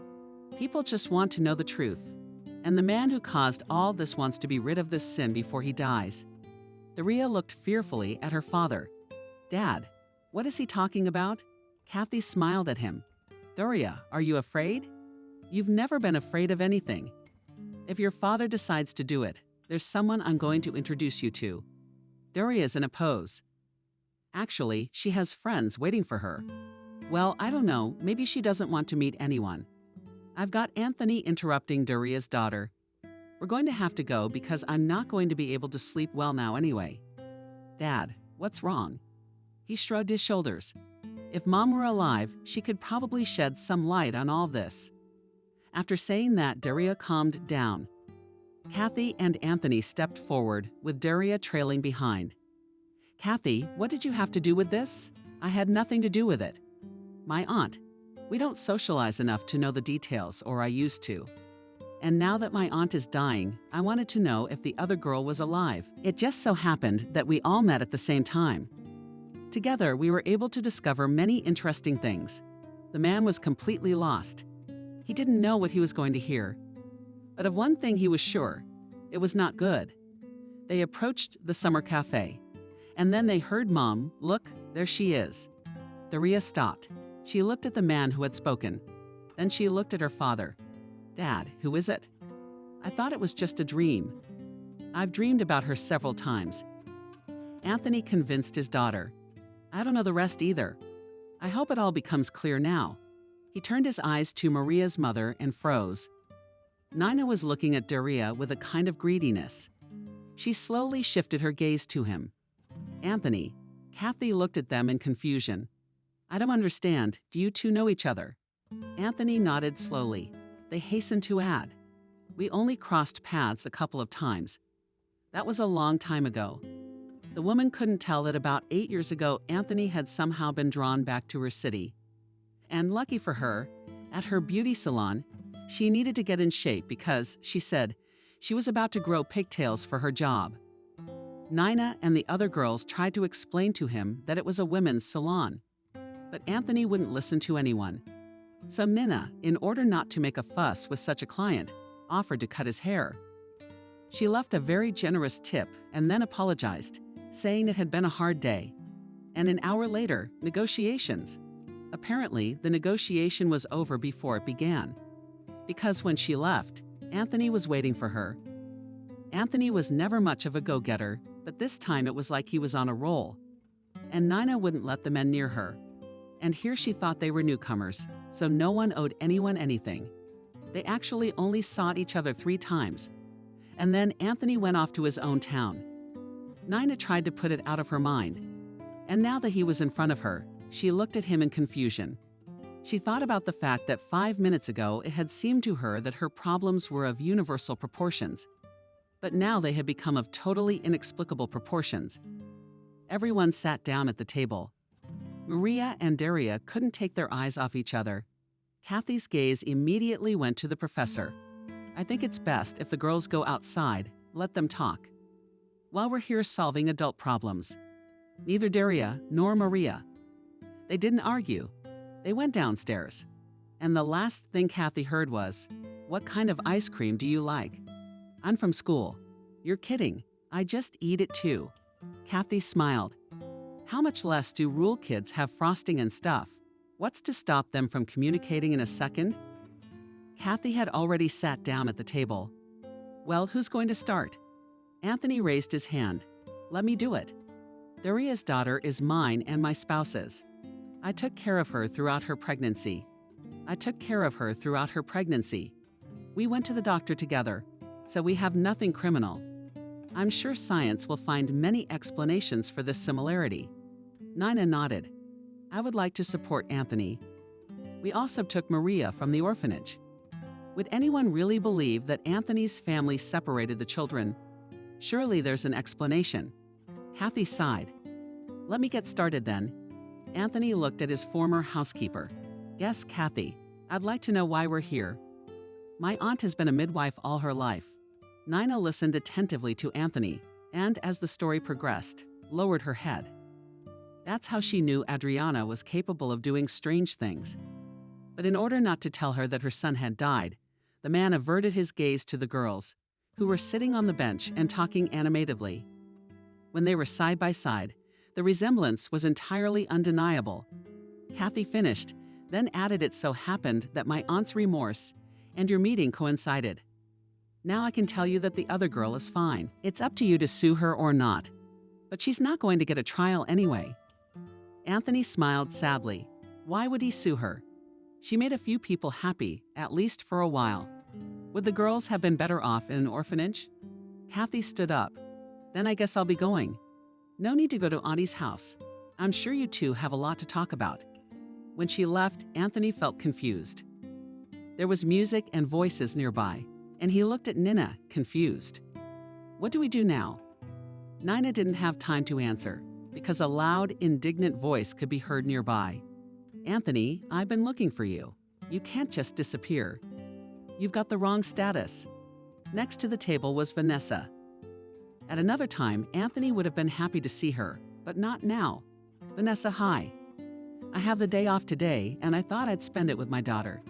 What's up with you?" Vanessa couldn't take her eyes off Nina. Inside, everything was churning. She had been looking for years for a way to get closer to Anthony, as they say, little by little. And here she was planning to spend with her daughter. Vanessa invited the tongue, but it was too late. Anthony's gaze became one. Everything she had worked so hard to build between them crumbled in an instant. "Vanessa, are you forgetting?" "I'm sorry, Anthony, you've got it all wrong." Vanessa hurried out, but when she came down the steps, she froze. There were two Doria sitting across from her. True, one was a little thinner and didn't look quite so brazen. The woman turned around. She looked at the couple seated at the Euless table, narrowed her eyes. Well, that got rid of the mayors. She walked briskly down the path, plotting a plan in her head in case things didn't go her way. Doria gave Vanessa a dirty look. Maria immediately asked, "Who is that?" "That's my father's assistant, who sleeps and dreams of moving in with us." "Why, he doesn't have a home of his own." Doria laughed. "Maria, you're kidding. She wants to be the mayor's wife, that is, my father's wife." Maria even blushed, then burst out laughing. "I understand that she doesn't stand a chance. I won't let that happen." Anthony finally looked at Nina. "Hi, Nina." "Hi, Tony." Nina averted her eyes in embarrassment. This was definitely someone she never thought she'd see again in her life. Then it all came up. Maria, the illness, her husband leaving her. Tony, for her, it was a breath of air, a kind of exercise. But Nina clearly understood that it was before exercise and nothing more. When they were saying goodbye, Anthony asked, "We'll see each other again." Nina then shrugged her shoulders. "Why? We both get some rest, relax, and that's it." He nodded. He's right. At home, his wife and daughter were waiting for him. And all in all, frankly speaking, Anthony didn't realize how it had all turned out. It was as if something had hit him over the head, so he decided to forget it all as well. I think we need to figure out what to do next. We can't just leave because our daughters will have too many questions. And it wouldn't be right. They're twins. Nina sighed. They lived in peace. And here they were. She didn't understand how things would go on. How to explain to the girls that, although they were sisters, they would have to live in different cities and with different families. I don't know what's next. Maria is my daughter, and that says it all. Anthony looked somberly at Nina. Daria is my daughter, but that doesn't stop them from being sisters. Nina agreed and nodded, and the man asked Nina, "Where are you staying?" "I haven't been anywhere yet. I'm sure we'll be here for more than a day." "Maybe you should come to our house. We have a big house, plenty of room for everyone. It'll give us time to figure out what to do next. This is awkward. What will your wife say?" Adriana died a few years ago, so apart from the housekeeper, no one ever goes there. When the girls heard they were going to Doria's house from behind, they jumped up and down and squealed. Wistfully thought again that nothing would happen like before. In the evening, when the girls had settled into Doria's room, Anthony picked up the wine. "Nina, maybe we should have a little drink, so to speak, to take the edge off the nervous system." Nina nodded. They sat by the fireplace and Anthony spoke. "The biggest shock for me was that my wife didn't tell me anything. I lost my son, but I lived and knew nothing about it. I love Daria very much. She is my family. How could someone do this to me? And why? Why didn't she take both girls? For a while we thought we were never going to have children. We went to all kinds of doctors. The last one seemed to be a success." Adriana said when it was done that it was the last time. She said there would be no more attempts. Apparently, it was out of desperation. Nina was quiet for a while. "When I took Maria, I was told the girl was sick and weak. I agreed to everything. I was going to treat her all her life. My husband was sterile, and so we decided to take the baby." Nina smiled sadly. Actually, it was his idea. "It took me a long time to decide. I kept thinking I wouldn't be able to love my baby. As the years went by, I accepted. When I took Maria in my arms, I realized that I was willing to do anything for her. Love at first sight." Anthony looked at her husband. Her husband lived with us for a while when Maria started to grow up. He left. He said he couldn't love her, and that I should choose Maria or him. Anthony gasped. How? How can you put such a choice in front of a person?" Nina shrugged. "Well, it's like this. I'm going to rest. Too many things today. My head is spinning." Sure, go ahead. Tell him Maria has a heart defect. The doctors promised that with the transition age it should go away. But for now, we're on medication." The next day, Anthony left while everyone slept. Vanessa greeted him with a cold smile. She couldn't contain herself. Next to Anthony, she saw only herself. And here was a complete stranger. "Good morning, Vanessa. Give me the details of the best pediatric cardiologist in the world." She closed the door behind her and the maid's mouth dropped open. "Is Daria sick? I wish she were. That's just nonsense." Vanessa immediately twitched. What a lot of thoughts were going through her head. She picked up the phone and immediately calmed down. Running errands for her boss was something she was very good at. Nina decided that they would return home in the afternoon. After all, it was possible to agree over the phone. What was there to negotiate? She wasn't going to change anything. Girls, they could be long-distance friends. And she wanted very much to leave because Anthony's presence near her made her not revolt about herself. What nonsense was going through her head? They had no relationship that could be remembered simply by meeting on a physiological level. An inner voice whispered viciously, "A lot of people wanted to meet you on that level. Somehow you turned them all down, but not him." But the plans didn't come to fruition. After lunch, which they had prepared with the girls, Anthony arrived. "Nina, get ready. There's a very good pediatric cardiologist waiting. Let him take a look at Maria." Nina wanted to refuse, but then changed her mind. No need for unnecessary consultations. The doctor insisted on a more thorough examination, and they had to stay a few more days. And later the doctor called them back to his office. "I have nothing to tell them. Most of the time these problems end when the child is in transition. But in very rare cases, probably 1 in 5,000, not the other way around, they get worse. This is how her child's illness progressed." Nina looked at the doctors with confusion, but they told her, "I understand. But if you doubt my competence, ask the attending physician to order tests. not to wait for everything to go away. What do? We have to operate. We can do it here. But you realize that the heart is not the stomach.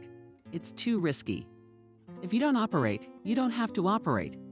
Maria will not die like in the soap opera. It's just that her lifestyle will be very different from that of her peers. And of course, any nervous shock, too much fatigue, and many other factors could be fatal. We can think. Of course, they left the clinic, and then Anthony spoke. Nina, it's up to you, of course. But think about it. Such an opportunity to give Mary a chance to live like everyone else, to run. Have fun. I'm everything. Nina wiped away tears. She tried not to think about anything bad. In the evening, she talked with Maria. The girl's eyes lit up immediately. Mommy, they're going to let me ride the highest carousel. Besides, Daria and I have decided to go climbing. Nina sighed. Her daughter was right. She wants to live a full life. In the morning during breakfast, Anthony was watching the news. Suddenly he froze. Nina froze too. She asked for the weekend for now. The housekeeper said she would at least cook to pay him back for living here. The local news was on TV and they were showing their girls there. The announcer was broadcasting cheerfully. It seems our mayor or his wife had a wild youth. It's not clear why we only know of one boy. The answer is simple. Just then, a cardiac clinic appeared on the screen. Where did Maria come from? The announcer's voice reached a climax. It's very simple. The second child is sick, and it seems that the parents have abandoned her. Before the announcer could finish, Anthony's phone rang. Sure enough, it was Stephen. Anthony, what's going on there? Good morning, Stephen. There's nothing wrong. Do you watch television?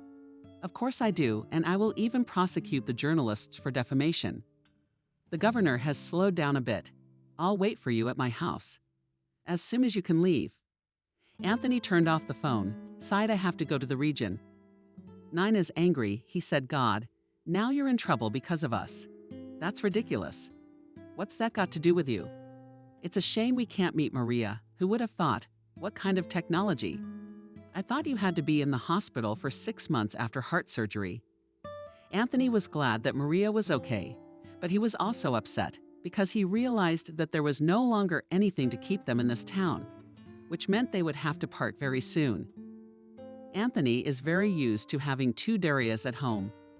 He knew the other one was Maria, but they looked very much alike. He got used to late-night conversations in the kitchen with Nina. He had not realized before how interesting Nina was. He had to stay in the region after a conversation with the governor, which, by the way, even brought them closer together. There were other pressing matters. Daria was not worried about Daria. She knew Nina would take care of everything, and she flew home as if on wings. It had been a long time since she had the feeling that a whole family was waiting for her at home. Anthony stopped in front of the door. Family? Yes, of course.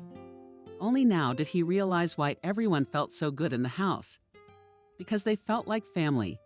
That's what it was all about. You don't have to make anything up. You just have to be a family. Nina would make the best wife. He really hoped the woman wouldn't reject him. It's not about her as a hostess and mother, but as a woman. But why did it take her so long to realize it? After all, from the very moment they had seen each other for the second time recently, he had already realized that he didn't want to let her go. And it wasn't even because of Maria. Anthony opened the door. It was unusually quiet in the house, and he entered the room. Daria was sitting quietly on the couch. Hello, Daria, where is everyone? Daria looked at him with tears in her eyes. Dad, they're gone. They've gone all the way home. When we were like this, Dad didn't do anything to make them stay. You could have, I know, because you don't care about anyone or anything but your job. He couldn't find anything to say to his daughter, so he raised his voice. Daria calmed down immediately. Daria wiped her eyes. That's right, Dad. How else could you hide your misdeed without yelling at the child? Daria disappeared into her room. Anthony stared in confusion at Daria's door. In the evening, Daria did not come out of her room. Anthony knocked on her door. Daria, let's have dinner. Thanks, Dad. I don't want to. Neither did he. Let's eat. Anthony had never thought he would be so lonely without Nina and Maria. He hardly slept at night. He wondered what Nina was doing now. Would she remember him? Doria went out for a quiet breakfast. Anthony couldn't help himself. "Doria, have you called Maria? How are they doing?" "She's doing well. Dad?" Doria, yes, she had tea and got up before nightfall. Doria, Dad. The daughter's gone. Anthony felt like he was to blame for her. And not just her, but everyone. He pounded his fist on the table. After all, I'm a grown man and I can afford to do whatever I want. He caught up with Doria already at the school gate, stopping beside her. His daughter looked at him in surprise. "Something happened at Dad's house. Are you okay?" "Yes, but not today." "It in the car. Why? Where are we going?" "We're going to Nina and Maria's." Doria stared at him for a few seconds, then got into the car and hugged her father. "Dad, this is the right thing to do." Nina prepared the tea, put the cookies on the table. "Maria, the tea is ready." The daughter went into the kitchen and sat down on the sofa. "Mom, I really don't want tea." "Maria, you have to eat well, and now you don't eat anything." Maria picked up the cup and took a sip. "Mom, when do you think Doria and I will see each other again?" Nina was confused. She wasn't ready to answer those questions now because her soul was bleeding. "I don't know, my child. There are some circumstances. These circumstances are you and Anthony." Nina was embarrassed. "No, of course not. It's just that life is a very complicated thing." "Mom, life is complicated, of course. But I think adults like to complicate things even when they're simple. We saw that something was going on between you, and you pretended it wasn't so." Nina stroked Maria's head. "Daughter, when you grow up, you will understand. Anthony is the mayor. He's in the public eye. He's a different kind of person, if you can call him that. His family is on TV a lot. You and I are so different. Such different people, anyway. There can't be anything in common." "Mom, that's not right.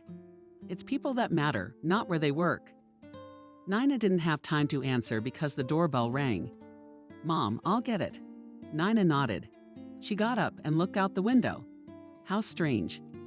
They had the same car as Anthony's in their yard. She hadn't seen it before. Maybe it's not our head. Oh, those chimeras. "Hello, Nina." The woman shuddered. Slowly, she turned around. Anthony was standing next to her. "Nina, I couldn't follow you. Marry me. We'll have 2 daughters and the happiest life in the world." Nina couldn't say anything. She looked at Anthony and tears ran down her cheeks. Then he held her tightly against him. "That's it. Say no more. 2 hours to pack. We'll figure out the rest later." Vanessa dialed Anthony's number for the umpteenth time. She hated it when the mayor was out of sight. Of course, she had no right to control him, but every time he disappeared for even an hour, she thought it was from another woman who could pose a danger to her Vanessa. Finally, Anthony picked up the phone. For a few seconds, Vanessa heard rustling sounds. Then Anthony finally said hello. "Vanessa, is something wrong?" "No, but I need to know where you are." "What if something is wrong?" Vanessa listened clearly to every sound coming through the phone. "I'm in the city, Vanessa. I'm at the door of the registry office." Apparently, Vanessa's voice changed because Anthony was quick to say, "Vanessa, of course, you'll be the guest of honor at my wedding." Vanessa threw the phone on the floor. She was on the verge of tears. She had been preparing for many years for Anthony to take her to the registry office. 2 months later, the governor himself visited her town. The occasion was important. The mayor of the city was getting married. The occasion was grand. And when Anthony told Stephen that he and Nina didn't want a lavish celebration, Stephen was outraged. And there's more. It's not every day a mayor gets married, much less a good mayor. Nina was. Anthony looked at her with a kind of mute astonishment. He had seen before that Nina was beautiful, but now he realized that he had never met a prettier woman. Next to them were Maria and Doria. They wore the same lush dresses, and people whispered. No one could understand how people who were about to get married could have girls who looked like 2 peas in a pod. "I now pronounce you man and wife." The words sounded so solemn that even Vanessa could barely hold back tears and immediately held out a handkerchief. Deputy Mayor Vanessa looked at him in surprise. She had only recently come to work for them. And if Vanessa wasn't mistaken, he was single. She smiled. "Thank you so much. You are so kind. You have to be so happy for strangers." Vanessa smiled in satisfaction. "It can't be. Can strangers be strangers working together?" The man reached out for her elbow, and Vanessa didn't hesitate to put her hand on his. There must have been so much happiness in Anthony's new family that there was enough for everyone around them.